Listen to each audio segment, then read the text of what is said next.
الحمد لله رب العالمين والصلاة والسلام على سيد الأنبياء والمرسلين وعلى آله وأصحابه أجمعين أما بعد فقال الله تبارك وتعالى في كلامه المجيد والفرقان الحميد أعوذ بالله من الشيطان الرجيم بسم الله الرحمن الرحيم شهر رمضان الذي أنزل فيه القرآن هدى للناس وبينات من الهدى والفرقان وقال الله تعالى في مقام آخر يا أيها الذين آمنوا كتب عليكم الصيام كما كتب على الذين من قبلكم لعلكم تتقون وقال النبي صلى الله عليه وسلم من سام رمضان إيمانا واحتسابا غفر له ما تقدم من ذنبه. محترم عزیزوں اور دوستو، یہ شعبان المعظم کا آخری ہفتہ ہے اور اس ہفتے کے بعد رمضان المبارک کا مہینہ شروع ہونے والا ہے، اور جگہ جگہ پر استقبال رمضان کے عنوان سے پروگرام بھی ہو رہے ہیں تاکہ رمضان کی اہمیت کو، تاکہ رمضان کی عظمت کو امت کے دل میں بٹھایا جا سکے۔ اور یہ مہینہ ہے بھی ایسا ہی کہ اس کے آنے سے پہلے اہتمام کیا جائے، اس کے آنے سے پہلے اپنے آپ کو تیار کر لیا جائے۔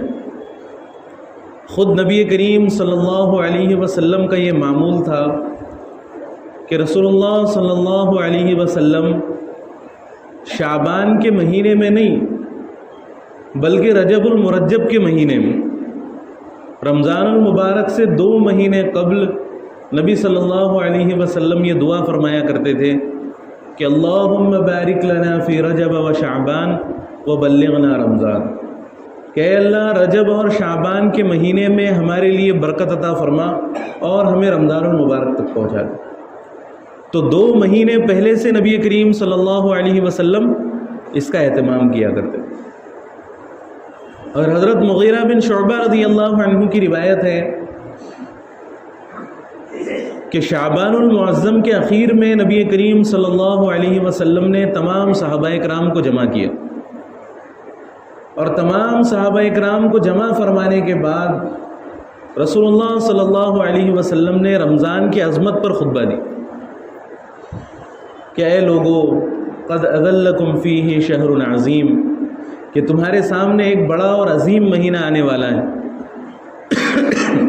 اس میں ایک رات ایسی ہے جو 1000 مہینوں سے افضل ہے، جو 1000 مہینوں سے بہتر ہے، جس کا پہلا عشرہ رحمت کا ہے، دوسرا عشرہ مغفرت کا ہے، اور تیسرا عشرہ جہنم سے خلاصی کا ہے۔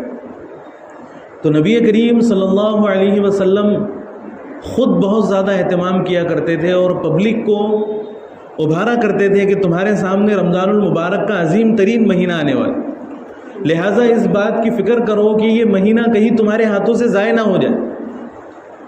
جس طرح تمہارے 11 مہینے غفلت کے اندر گزرتے ہیں، 11 مہینے بے حسی کے اندر گزرتے ہیں، 11 مہینے بے عملی کے اندر گزرتے ہیں، تو کہیں یہ رمضان المبارک کا قیمتی مہینہ بھی اسی کے اندر نہ گزر جائے، اسی کی بھیٹ نہ چڑھ جائے۔ تو اس لیے نبی کریم صلی اللہ علیہ وسلم ابھارا کرتے تھے،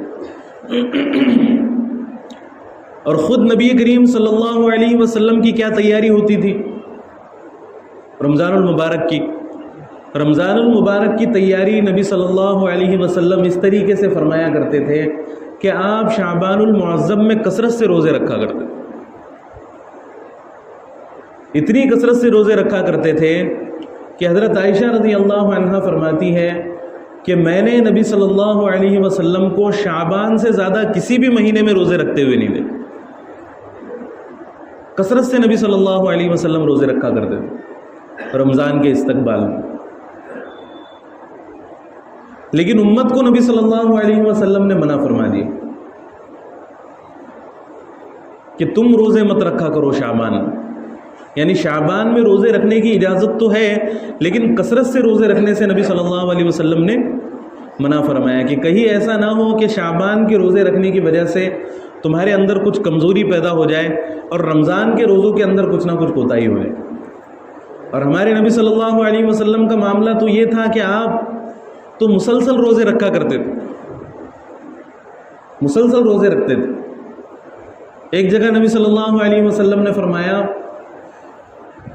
کہ تم میری طرح مستقل روزے مت رکھا کرو، کیونکہ میری اللہ رب العزت کی طرف سے مدد کی جاتی ہے، میری اللہ رب العزت کی طرف سے مدد کی جاتی ہے، تو لہٰذا میرے اوپر کوئی کمزوری سوار نہیں ہوتی، مجھے کمزوری نہیں آتی۔ اگر میں شعبان کے پورے روزے بھی رکھوں تو بھی میں رمضان کے روزے رکھنے پر طاقت رکھتا ہوں، رمضان کے روزے رکھنے کی قدرت ہوتی۔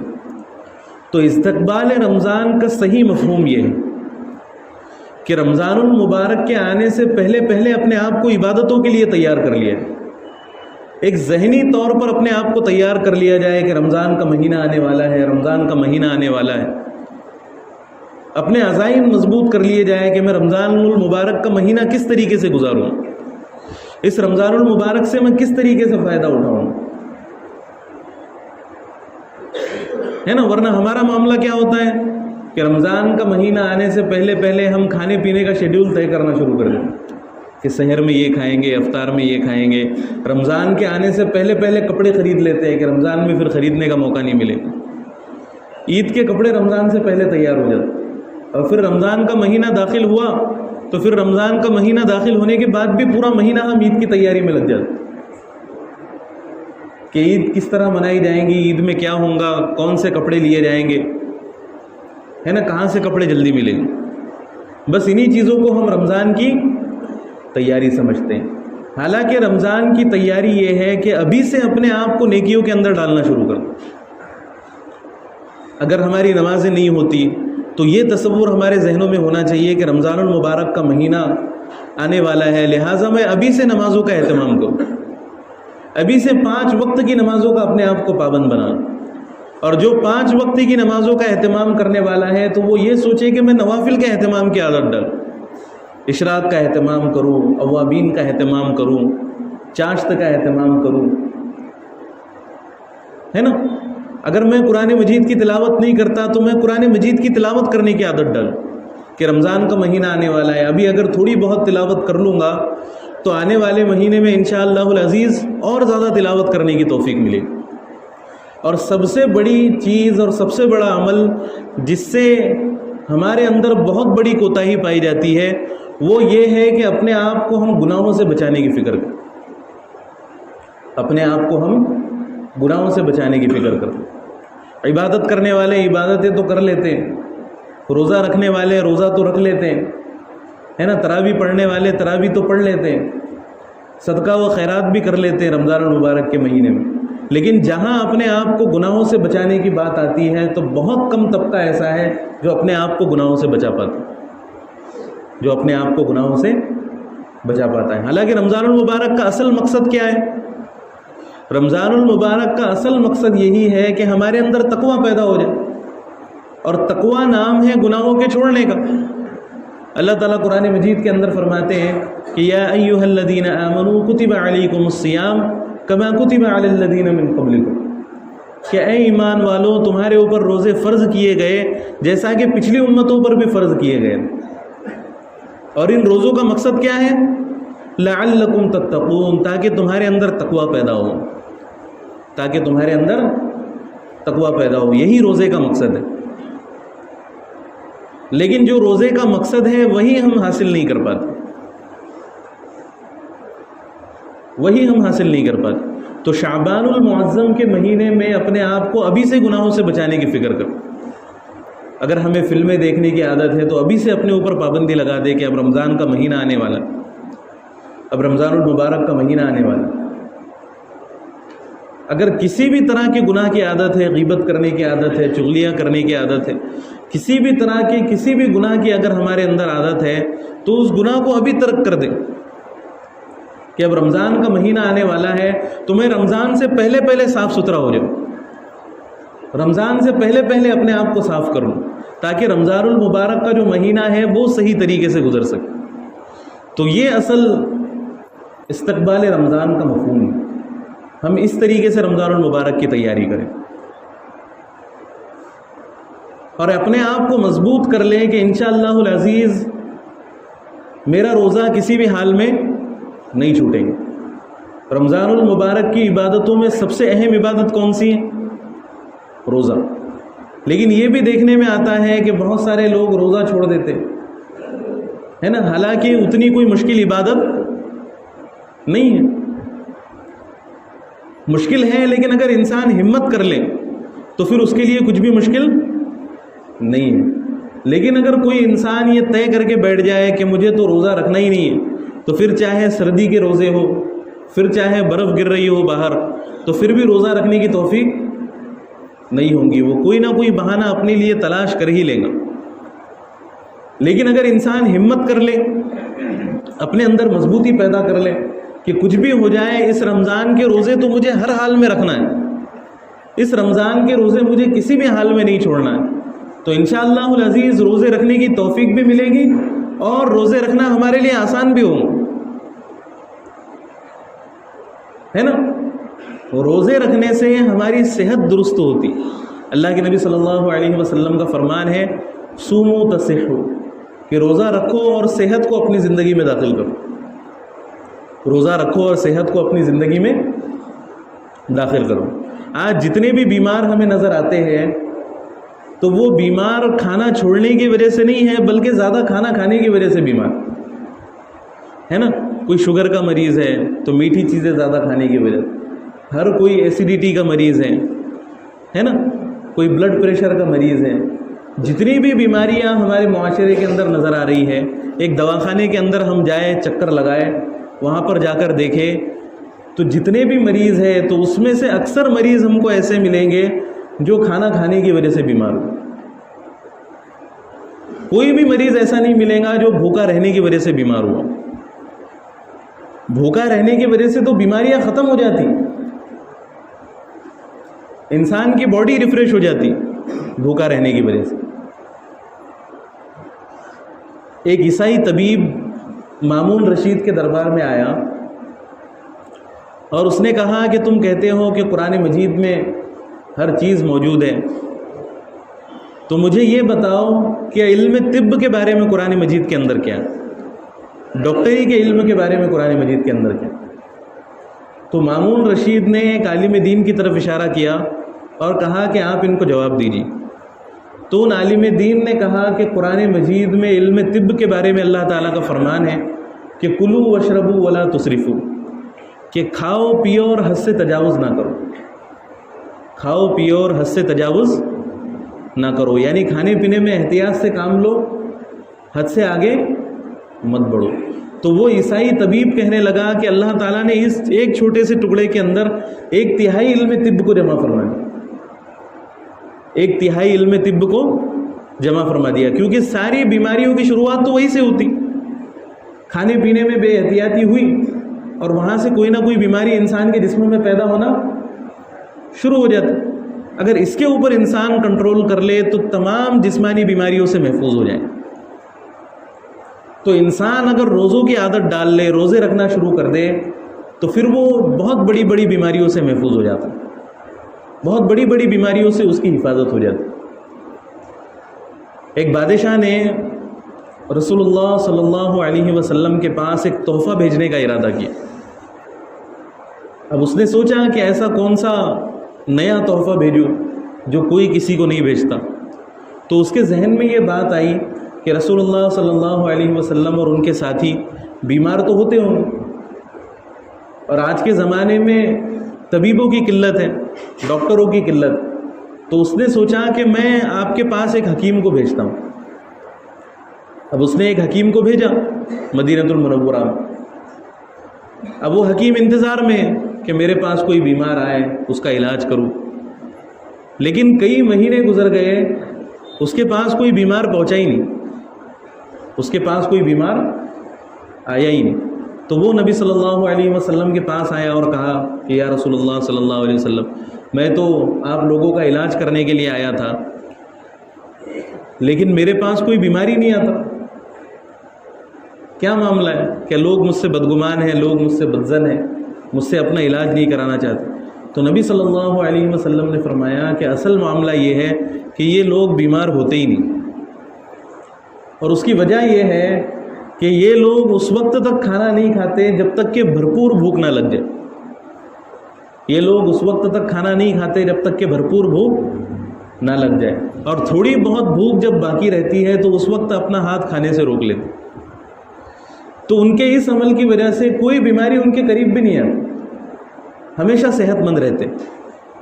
تو پھر آپ کے پاس آنے کا سوال ہی پیدا نہیں ہوا، ہے نا؟ تو روزوں کے ذریعے سے انسان کی صحت میں اضافہ ہوتا ہے، انسان کی صحت میں کمی نہیں آتی. ہاں وقتی طور پر تھوڑی بہت کمزوری انسان کو محسوس ہو سکتی، تو وہ تو کسی بھی کام میں محسوس ہوتی.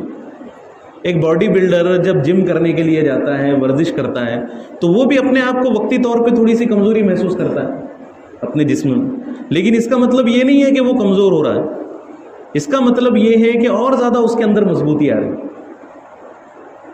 جب جسم میں غذا جاتی ہے، جب باڈی کی ریکوری ہوتی ہے، تو وہ پہلے سے بھی زیادہ طاقتور بن جاتا ہے. تو اسی طرح جب ہم روزہ رکھتے ہیں تو وقتی طور پر ہو سکتا ہے کہ تھوڑی بہت کمزوری آ جائے، لیکن جب غذا ہمارے پیٹ میں جاتی ہے تو پھر اس سے بھی زیادہ طاقتور بنا دیتی، اس سے بھی زیادہ طاقت و قوت جسم کے اندر پیدا ہو جاتی. اور بڑی بڑی بیماریاں جو پیدا ہونے والی ہوتی ہے وہ ساری کی ساری بیماریاں ختم ہو جاتی. بلکہ ایک ڈاکٹر ہے نوبل انعام یافتہ، جس کو نوبل پرائز ملا، جو عالمی پرائز ہے، تو اس نے اپنی یہ تحقیق پیش کی کہ کینسر کا علاج صرف یہی ہے کہ انسان روزہ رکھے. کینسر کا علاج صرف یہی ہے کہ انسان روزہ رکھے. جو آدمی کثرت سے روزہ رکھتا ہے تو کینسر کے جراثیم اس میں خود بخود ختم ہو جاتے. اب اس کی وجہ یہ ہے کہ باڈی کو ہر وقت انرجی کی ضرورت ہوتی، ہر وقت کچھ نہ کچھ چاہیے. جیسے گاڑی کو چلنے کے لیے پیٹرول کی ضرورت ہوتی، اگر پیٹرول ختم ہو جائے تو گاڑی نہیں چل سکتی. تو اسی طرح ہماری باڈی کو چلنے کے لیے انرجی کی ضرورت ہوتی. اب جب ہم کافی دیر تک کھاتے پیتے نہیں، اس کو کھانے پینے کی کوئی چیز نہیں دیتے، تو پھر باڈی کیا کرتی ہے کہ ہمارے جسم میں جتنے بھی اضافی جراثیم ہوتے ہیں، جتنی بھی اضافی چیزیں ہوتی ہیں، چربی ہے، زائد چربی جو صحت کو خراب کرنے والی چربی ہے، کولیسٹرول ہے، اور اس کے علاوہ بیماریوں کے جراثیم جو جسم میں پیدا ہو رہے ہیں، تو باڈی خود بخود ان جراثیم کو کھانا شروع کر دیتی، اور ان جراثیم کو کھا کر ختم کر دیتی. تو اس سے پورا جو انسان کا جسم ہے وہ مضبوط ہو جاتا ہے، ایک نئی طاقت و قوت اور بیماریوں سے پاک بدن انسان کو ملتا ہے، بیماریوں سے پاک بدن انسان کو ملتا ہے نا. اور ہاضمہ بھی رمضان المبارک کے اندر محفوظ ہو جاتا ہے، مضبوط ہو جاتا ہے. اب ہم یہ دیکھیں کہ انسان کے جسم کے ہر عضو کو آرام کی ضرورت ہوتی ہے، بلکہ دنیا میں جتنی بھی چیزیں ہم دیکھتے ہیں تو ساری چیزوں کو آرام کی ضرورت ہوتی ہے. تو ہماری باڈی کو بھی آرام کی ضرورت ہوتی ہے،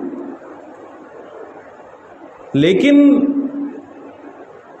ہمارا دل ایک ایسی چیز ہے کہ جس کو بہت کم آرام کی ضرورت ہوتی ہے. کیونکہ اگر دل چلنا بند ہو جائے تو انسان کی تو موت واقع ہو جائے، دل اگر آرام کر لے. لیکن دل کے لیے اللہ رب العزت نے یہ نظام رکھا ہے کہ جب ہم چھینکتے ہیں، جب ہم کو چھینک آتی ہے تو چھینکتے وقت دل کی حرکت تھوڑی دیر کے لیے بند ہو جاتی ہے، ایک مختصر سے وقت کی. تو وہی دل کے آرام کرنے کا لمحہ ہوتا ہے، اسی وقت میں دل آرام کر لیتا ہے اور فوراً پھر دل کام پر لگ جاتا ہے. تو اسی وجہ سے ہمیں حکم دیا گیا کہ جب بھی تم چھینکو تو الحمدللہ، ہے نا، کہ دل کی حرکت ہماری بند ہو گئی تھی. اگر اللہ چاہتا تو اس حرکت کو بند بھی رکھ سکتا تھا، ہماری موت بھی واقع ہو سکتی تھی. اب دل کی حرکت کا رکنا کوئی معمولی چیز نہیں ہے، لیکن اللہ رب العزت نے ہمارے دل کی حرکت کو دوبارہ جاری فرمایا، دوبارہ ہماری طبیعت بحال ہوئی. تو اس پر اللہ رب العزت کا شکر ہے. تو اسی طرح ہمارے معدے کو بھی آرام کی ضرورت ہوتی ہے، ہمارے معدے کو بھی آرام کی ضرورت ہوتی ہے. لیکن ہمارا معاملہ کیا ہوتا ہے رمضان المبارک کے علاوہ؟ کہ ہم اتنا کھاتے ہیں کہ بھوک صحیح طریقے سے لگنے بھی نہیں پاتی کہ دوبارہ پیٹ پوری طریقے سے بھر دیتے. پھر رات میں جب آرام کا وقت ہوتا ہے تو رات میں بھی اتنا کھا کر سو جاتے ہیں کہ رات بھر میدا کھانا ہضم کرنے ہی میں لگا ہوا رہتا, اس کے علاوہ اس کا دوسرا کوئی کام نہیں ہوتا. پھر صبح ہوئی کہ پھر عجیب و غریب چیزیں, چائے, بریڈ, جو اس کے سمجھ میں بھی نہیں آتی کہ یہ کیا کھا رہا ہے, کیا پی رہا ہے نا. عجیب عجیب چیزیں کھانا پینا شروع کر دیتے ہیں اور دن بھر یہ سلسلہ چلتا رہتا ہے, تو جس کی وجہ سے معدے کو بالکل آرام کرنے کا موقع نہیں ملتا. اور اسی وجہ سے ہم دیکھتے ہیں کہ ہر طرف ایسیڈیٹی کے مریض ہیں, ہر کوئی ایسیڈیٹی کا مریض بنا ہوا, جس کو دیکھو اس کو ایسیڈیٹی کی بیماری. اس کی وجہ کیا ہے کہ ہم اپنے معدے کو آرام نہیں دیتے.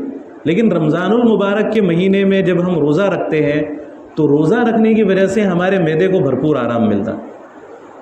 روزہ رکھنے کی وجہ سے ہمارے معدے کو بھرپور آرام ملتا ہے, تو پھر معدے کی کارکردگی میں اور بھی زیادہ اضافہ ہو جاتا, اور بھی زیادہ اس کے اندر کھانا ہضم کرنے کی صلاحیت پیدا ہو جاتی ہے نا. لیکن وہ بھی اس وقت جب صحیح طریقے سے کیا جائے, افطار صحیح طریقے سے کیا جائے, سحری صحیح طریقے سے کی جائے, ہے نا. یہ بھی اس وقت ہے, ورنہ سحری میں اتنا زیادہ اگر ہم کھا لیں کہ دن بھر کھانے پینے کے لیے کچھ نہیں ملے گا, دن بھر کھانے پینے کے لیے کچھ نہیں ملے گا, کہ دن بھر انسان کا پیٹ خراب رہے, تو پھر اس میں معدے کو آرام نہیں ملے گا. اور افطار میں بھی اتنا زیادہ کھا لے اور وہ بھی الٹی سیدھی چیزیں کھا لے کہ جو معدے کے نظام کو بگاڑ دے, تو اس سے بھی پھر روزے کا فائدہ حاصل نہیں ہوگا. پھر اس سے روزہ رکھنے میں اور زیادہ کمزوری پیدا ہوگی, اس سے روزہ رکھنے میں اور زیادہ کمزوری پیدا ہوگی. تو اس لیے سحر میں اور افطار میں بھی ہمیں احتیاط سے کام لینا چاہیے. اگر روزے کا ہمیں مقصد حاصل کرنا ہے تو سحر اور افطار میں احتیاط کرنا لازمی ہے نا. سحر اور افطار میں احتیاط کریں گے تو ہی روزے کا مقصد حاصل ہوگا, تو ہی روزے کا مقصد ملے گا. تو یہ تو روزے کے فوائد ہے, تو روزے سے نقصان کچھ بھی نہیں ہوگا انشاءاللہ. تو سبھی عزم کریں, سبھی ارادہ کریں کہ ہم ہر حال میں اس رمضان کے روزے رکھیں گے. ہمارے جو کام ہوں گے اس کو انشاءاللہ العزیز آگے پیچھے کریں گے, ہے نا. جتنی مصروفیتیں ہماری وہ پہلے کرنے کی کوشش کریں گے کہ رمضان سے پہلے ہم اپنے سارے کام نپٹا لیں, یا رمضان کے بعد تک اگر مؤخر کر سکتے ہیں تو رمضان کے بعد کے لیے اس کو مؤخر کر دیں. لیکن انشاءاللہ العزیز روزہ کسی بھی حال میں نہیں چھوڑیں گے. نبی کریم صلی اللہ علیہ وسلم کا فرمان ہے, ترمذی شریف کی روایت ہے, کہ کوئی شخص اگر ایک دن کا روزہ جان بوجھ کر چھوڑ دے بغیر کسی عذر کے, دیکھو صرف 2 لوگوں کو روزہ چھوڑنے کی اجازت ہے, بلکہ 3 لوگوں کو. اللہ تعالیٰ نے فرمایا قرآن مجید کے اندر, وَإِن كُنتُم مَرْضَىٰ أَوْ عَلَىٰ سَفَرٍ فَعِدَّةٌ مِّنْ أَيَّامٍ أُخَرَىٰ, کہ جو بھی تم میں سے رمضان کا مہینہ پائے اس کے لیے روزہ رکھنا لازم ہے. روزہ چھوڑنے کی اس کو اجازت نہیں ہے سوائے 2 لوگوں کے, ایک تو بیمار اور دوسرے مسافر. بس ان 2 لوگوں کے لیے روزہ چھوڑنے کی اجازت. اور سفر میں بھی روزہ رکھنے کو افضل قرار دیا گیا, کیونکہ پہلے زمانے کے جو اسفار ہوا کرتے تھے وہ بہت مشکل ترین ہوتے تھے. لیکن آج کے زمانے میں جو اسفار ہیں کہ گاڑی میں بیٹھے 1-2 گھنٹے میں اپنی منزل پر پہنچ گئے, تو یہ اسفار اتنے زیادہ مشکل نہیں ہے. تو روزہ چھوڑنے کی اجازت تو ہے, لیکن پھر بھی سفر میں روزہ رکھنا افضل ہے. اگر کوئی بیمار ہو اور ڈاکٹر اس سے کہے کہ بھائی آپ کی بیماری بڑھ سکتی ہے روزہ رکھنے کی وجہ سے, ہے نا, یا پھر جان کا خطرہ ہے روزہ رکھنے کی وجہ سے, کہ بہت زیادہ کمزوری آ سکتی ہے روزہ رکھنے کی وجہ سے, تو پھر ایسی صورت میں روزہ چھوڑنے کی اجازت ہے. لیکن ان دونوں صورتوں میں بھی بعد میں روزے کی قضا کرنا لازم ہے. بعد میں ہر حال میں روزہ رکھنا ضروری, جتنے بھی روزے رمضان المبارک میں چھوٹے. اور تیسری چیز ہے وہ عورتوں کے متعلق, کہ عورتوں کے ماہانہ آزار ہوتے ہیں تو اس میں بھی روزہ رکھنے کی اجازت نہیں ہے, اس میں بھی روزہ چھوڑنا لازم ہے. لیکن بعد میں روزے کی قضا کرنا ضروری ہے, بعد میں روزے کی قضا کرنا ضروری ہے. ہے نا. اسی طرح کوئی عورت ایسی ہے جو بچے کو دودھ پلانے والی ہے، تو اس کے متعلق مسئلہ یہ ہے کہ اگر دودھ میں کوئی کمی واقع نہیں ہو رہی، دودھ کا آنا بند نہیں ہو رہا ہے نا، تو ایسی صورت میں اس پر لازم ہے کہ وہ رمضان المبارک کے روزے رکھے.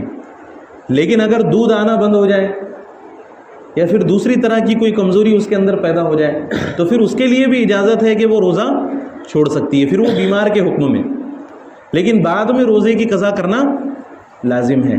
تو ان اعذار کے علاوہ اگر کوئی شخص کسی بھی صورت میں روزہ ترک کرتا ہے تو یہ روزے کا ترک کرنا اس کے لیے جائز نہیں ہے.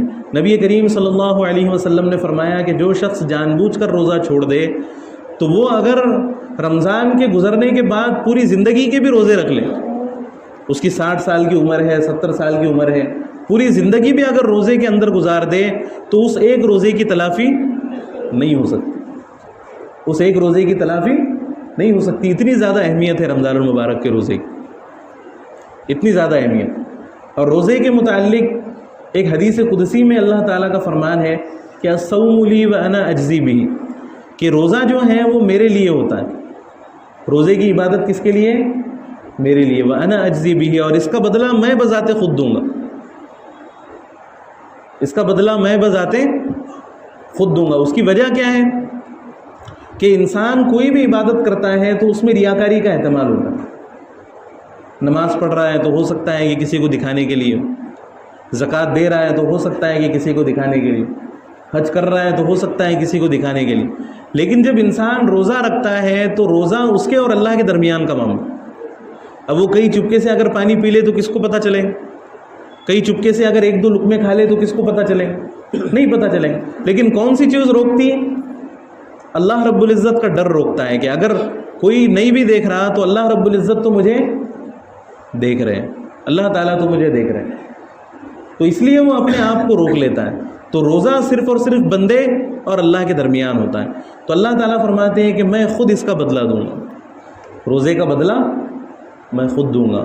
تو لہٰذا سب سے پہلی چیز تو یہ ہے کہ ہمیں روزے کا اہتمام کرنا ہے. رمضان المبارک کے مہینے میں ہر حال میں روزے کا اہتمام کرنا ہے. اب کوئی شخص، ایک غلط فہمی ہمارے معاشرے کے اندر یہ موجود ہے کہ ہم سمجھتے ہیں کہ رمضان کا مہینہ آیا اور ہماری مغفرت ہو گئی. رمضان کے مہینے میں ہر ایک کی مغفرت کر دی جاتی ہے، رمضان کے مہینے میں ہر ایک کی مغفرت کر دی جاتی ہے. یہ ہر ایک کی زبان پر یہ جملہ چڑھ جاتا ہے. لیکن یاد رکھو کہ رمضان المبارک کے مہینے میں ہر ایک کی مغفرت نہیں ہوتی. رمضان کے مہینے میں ہر ایک کی مغفرت نہیں ہوتی. یہ اللہ رب العزت کی طرف سے مغفرت حاصل کرنے کا مہینہ ہے، لیکن ایسا نہیں ہے کہ اللہ تعالیٰ زبردستی سب کی مغفرت فرمائے.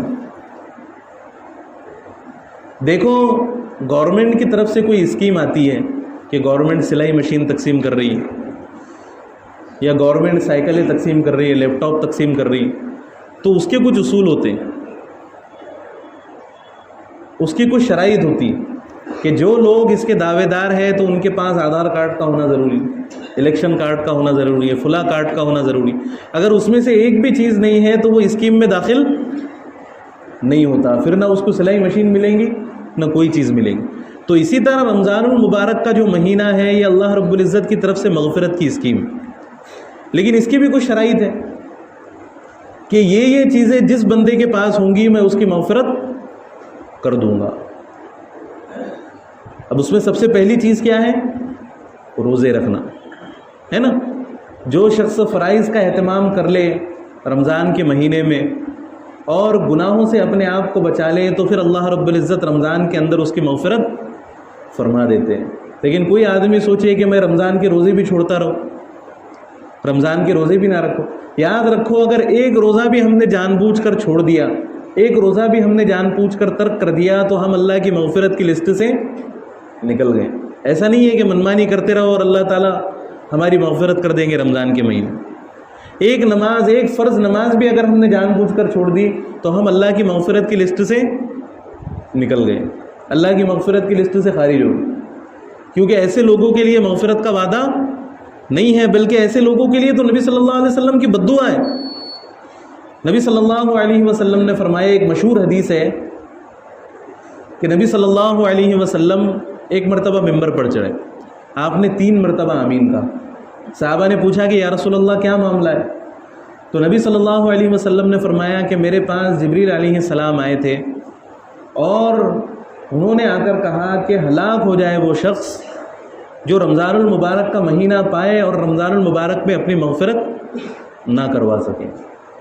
رمضان المبارک کا مہینہ پائے لیکن پھر بھی اپنی مغفرت نہ کروا سکے، وہ شخص ہلاک ہو جائے. تو میں نے کہا کہ آمین. اس حدیث کا مطلب کیا ہے؟ اس حدیث کا مطلب یہ ہے کہ جہاں بہت سارے لوگوں کی رمضان میں مغفرت ہو جاتی ہے تو بہت سارے لوگ ایسے بھی ہوتے ہیں کہ جن کی رمضان میں مغفرت نہیں ہوتی ہے نا، اور اس کے لیے بد دعا بھی ہے کہ ایسا نالائق شخص جو رمضان کا مہینہ پانے کے باوجود بھی نہ سدھرے، رمضان کے مہینے میں بھی اپنے فضول کاموں کے اندر لگا رہے، نہ نمازوں کا اہتمام صحیح طریقے سے کر رہا ہے، نہ روزوں کا اہتمام صحیح طریقے سے کر رہا ہے نا. رمضان کی کوئی قدر و قیمت نہیں ہے. جس طرح پہلے زندگی گزرتی تھی اس سے بھی زیادہ فضول حالات کے اندر زندگی بسر کر رہا ہے، اور اللہ تعالیٰ سے امیدیں رکھ رہا ہے روزے رکھنے، اللہ تعالیٰ سے امیدیں رکھ رہا ہے مغفرت کہ اللہ تعالیٰ میری مغفرت کر دیں، اللہ تعالیٰ میری مغفرت کر دیں گے. بہت سارے لوگوں کا رمضان میں یہ حال ہوتا ہے کہ جیسے ایک بیوی نے اپنے شوہر سے پوچھا کہ کیا آپ روزے رکھیں گے؟ تو شوہر نے کہا کہ تجھے تو پتہ ہے کہ مجھ سے بھوک برداشت نہیں ہوتی، میں روزے کیسے رکھوں، ہے نا. روزے رکھنے سے اس نے منع کر دیا. پھر بیوی نے پوچھا کہ کیا آپ تراویح کا اہتمام کریں گے رمضان کے مہینے میں؟ تو اس نے کہا کہ تجھے تو پتہ ہے کہ میرے بدن میں درد رہتا ہے، میرے پیروں میں تکلیف ہوتی ہے، تو میں تراویح کی اتنی بڑی نماز کیسے پڑھوں گا؟ تو پھر بیوی نے پوچھا کہ آپ افطار کریں گے؟ تو وہ کہنے لگا کہ اللہ کی بندی کیا آپ پورا ہی کافر ہو جاؤ، کم سے کم سحری اور افطار تو کرنے دیں، کم سے کم سحری اور افطار تو کرنے دیں، کم سے کم افطار تو کر لوں. تو ہمارے رمضان کا مطلب یہی بن چکا ہے. رمضان کو ہم نے ایک کھانے پینے کا مہینہ قرار دے دیا کہ صبح سحری میں نعمتیں کھاؤ، شام میں نعمتیں کھاؤ، لیکن جو رمضان کا مقصد ہے اس کی طرف کوئی توجہ نہ دو، اس کی طرف کوئی توجہ نہ دو. اور ایک سب سے بڑا المیہ ہمارے معاشرے میں یہ ہے، اور ہر مسجد کی حالت یہ کہ جیسے ہی رمضان کا مہینہ آیا تو امام کی شامت آ گئی، امام کی، مؤذن کی، ہے نا، جتنے بھی مسجد کے ذمہ دارات ہیں سب کے اوپر مصیبت آ گئی کہ بھئی اب رمضان کا مہینہ آ گیا، اب پوری مسجد بھر جائیں گی، طرح طرح کے لوگ اس کے اندر آئیں گے اور وہ پھر نئے نئے فتوے دینا شروع کر دیں گے، ہے نا. تو یہ ایک ہماری مصیبت ہے کہ رمضان کا مہینہ جو ایثار کا مہینہ ہے، غمخواری کا مہینہ ہے، ہمدردی کا مہینہ ہے، اپنے آپ کو سدھارنے کا مہینہ ہے، جہاں ہم رمضان کے اندر روزے رکھ رہے ہیں لیکن حقوق و عبادت کے معاملے میں ہم اتنے ہی زیادہ بیوقوف بن جاتے ہیں، اتنے ہی زیادہ ہم بے حس بن جاتے ہیں حقوق و عبادت کے معاملے. اب مسجدوں کے اندر آ رہے ہیں، مسجدوں کے اندر آ گئے اور مسجدوں کو سونے کا اڈا بنا لیا،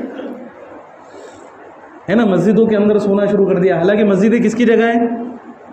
عبادت کی جگہ ہے، مسجد عبادت کے لیے.